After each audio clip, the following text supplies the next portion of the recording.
下来继续来看南投县草屯镇公所，为着要鼓舞生囝，除了原有的生囝津贴之外，要搁来加码，1岁到5岁幼囡仔每一年搁加发着儿童生日的礼金2万块。讲这条生日礼金的预算若通过，每年都会开始实施。妹妹食水果，为楼梯行落来要找阿公耍，哥哥伫咧客厅食咧耍佚佗物仔。伫即马囡仔生少的年代，厝内闹囡仔伫咧耍，家庭气氛就加正热烈。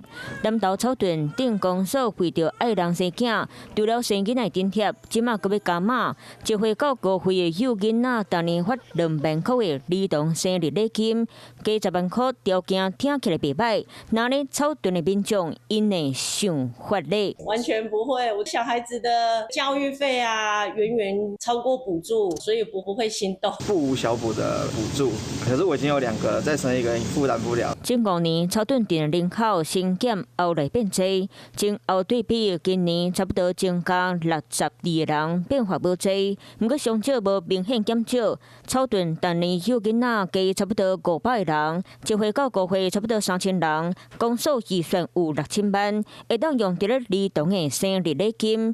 镇长讲，若是镇大会通过这条预算，明年就会开始发。近前我嘛有跟咱所有代表主席有跟闲聊过他应允你讲这个提议非常非常好我相信他们也会全力来支持草屯镇公所。公所解说，草屯无负债，不过无土地会当卖，财源主要是靠中央的预算和补助，占比接近8成。另外，因为市区的发展上真济建案到厝，公所的租金含帮屋税收入增加超过1000万，当年存的钱嘛拢有4、5千万，目前大概有9亿存的钱也未使用，所以会当把这条预算用伫咧儿童的生日礼金，希望当改善囡仔生少的问题。